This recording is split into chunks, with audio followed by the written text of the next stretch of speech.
মুহূর্তে যেটা Mumbai crime branch বা বান্দ্রা পুলিশ স্টেশনের কর্তব্যরত পুলিশ কর্মী তাদের একটাই সব থেকে বড় এই মুহূর্তে যে কোয়ারি, সেটা হচ্ছে সাইফ আলী খান সেই সময় একা ছিলেন কিনা,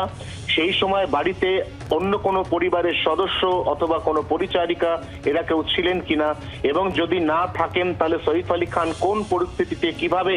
এই যে ঘরের ভেতর ঢুকে পড়া ব্যক্তি